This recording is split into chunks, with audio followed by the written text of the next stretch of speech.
खान अपने वीलॉग के साथ आपके सामने हाजिर है। आज सुप्रीम कोर्ट ऑफ पाकिस्तान में अहम केस की समाअत हुई और ये समाअत सुप्रीम कोर्ट के लार्जर 6 रुकनी बेंच ने इसकी समाअत की। और ये समाअत जो है वो जो मिलिट्री कोर्ट है, जो फ़ौजी अदालतों में जो सिविलियन का जो ट्रायल है उसके हवाले से थी। आपको याद है कि 9 मई के वाक़यात जब हुए थे तो उसमें कुछ फिर लोगों को गिरफ़्तार किया गया था और अब उनका जो ट्रायल जो हो रहा है वो फ़ौजी अदालतों में हो रहा है। बाज़ उसमें फिर सुप्रीम कोर्ट में पिटिशन दरख्वास्तें दायर की और सुप्रीम कोर्ट के एक बेंच ने 2-3 महीने पहले इसको कलअदम करार दिया था कि सिविलियन का जो ट्रायल है, आम लोगों का जो ट्रायल है वो फ़ौजी अदालतों में नहीं हो सकती। लेकिन उसके बाद फिर एक दूसरे बेंच ने उसको बरकरार उसको उड़ा दिया, उस फैसले को उसको कलअदम करार दिया और ये कहा कि ये मिलिट्री कोर्ट जो फ़ौजी जो अदालतें हैं वो ट्रायल कर सकती है, लेकिन जब तक इन पिटिशन पर फैसला नहीं आता तो वो कोई हुक्म जारी नहीं करेंगे। बाद अज़ां वफाकी हुकूमत ने इंट्रा कोर्ट अपील भी फ़ाइल की, जिसमें सुबह ने भी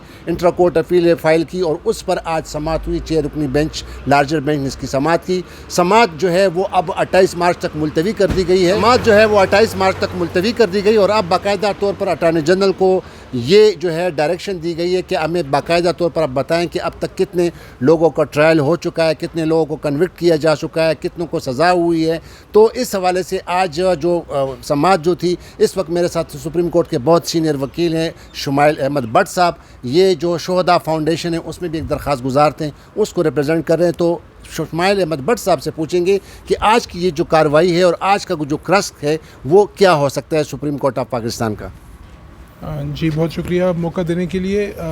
आज एक बड़ी अहम कार्रवाई हुई सुप्रीम कोर्ट के लार्जर बेंच की जानिब से। सुप्रीम कोर्ट की इस कार्रवाई का अहवाल तो आपने काफ़ी हद तक बड़े अच्छे तरीके से खुलासा कर दिया। हुआ कुछ इस तरह से कि जब अदालत की कार्रवाई शुरू हुई तो उसमें जो मुख्तलिफ़ मुतफ़र्रिक़ दरख्वास्तें थीं, उन दरख्वास्तों के हवाले से जो उनके अपने अपने वकला थे जिन्होंने वो दरख्वास्तें फ़ाइल की हुई थी, उन वकला की जानिब से दलाइल का आगाज़ हुआ। सलमान अकरम राजा साहब जो लाहौर रजिस्ट्री से वीडियो लिंक पे मौजूद थे, उन्होंने अदालत को ये बताया कि जनाब जस्टिस याया अफरीदी साहब का जो नोट है उसमें ये दर्ज है कि कम से कम 9 रुकनी लार्जर बेंच होना चाहिए और 9 रुकनी बेंच की जो वजूहात हैं वो भी याया अफरीदी साहब का जो अपना तफसीली नोट है उसमें दर्ज हैं। तो उस नोट की रोशनी में उन्होंने ये दरख्वास्त की कि लार्जर बेंच होना चाहिए।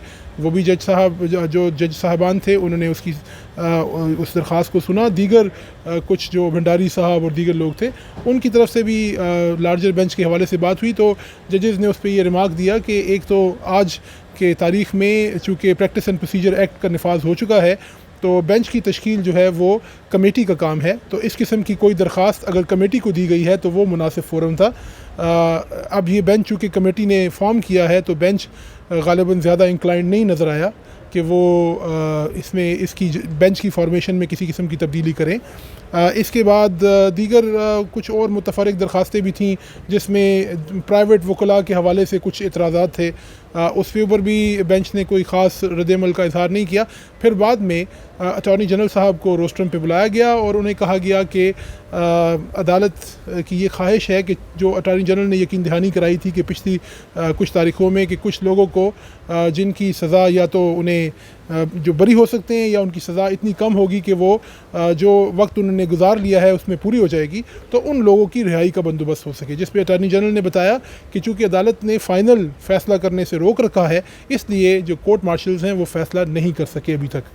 अदालत ने इस पर अटॉर्नी जनरल को ये हदायत दी कि वो जो फ़ोरम्स हैं मुख्तलिफ़ जो कोर्ट मार्शल्स हैं उनसे रब्ता करें और वो लिस्टें मुरतब करें जिसमें ये बताया जाए कि कितने लोगों को सरदस्त अगर वो बेगुनाह साबित हो चुके हैं कोर्ट मार्शल्स में उन्हें बरी किया जा सकता है और कितने ऐसे लोग हैं जिनकी सज़ाएँ इतनी कम हैं कि वो जो वक्त वो गुजार चुके हैं मिलिट्री कस्टडी में 382 भी एक CRPC की प्रोविज़न है, उसकी रोशनी में अगर उन्हें ये बेनिफिट दिया जा सके और उन्हें अदालत से जो है वो रिलीज़ या रिहाई मिल सके, तो उसके लिए इस तमाम मालूमात की हसूल के लिए अटॉर्नी जनरल साहब को अब जुमेरात तक का वक्त दिया गया है। जुमेरात को ये बेंच फिर बैठेगा और ये बेंच जो है वो सबसे पहले इसी चीज़ को उन्होंने आज अपने ऑर्डर में भी लिखाया है कि ये उनका बिल्कुल पहला नुक्ता होगा कि वो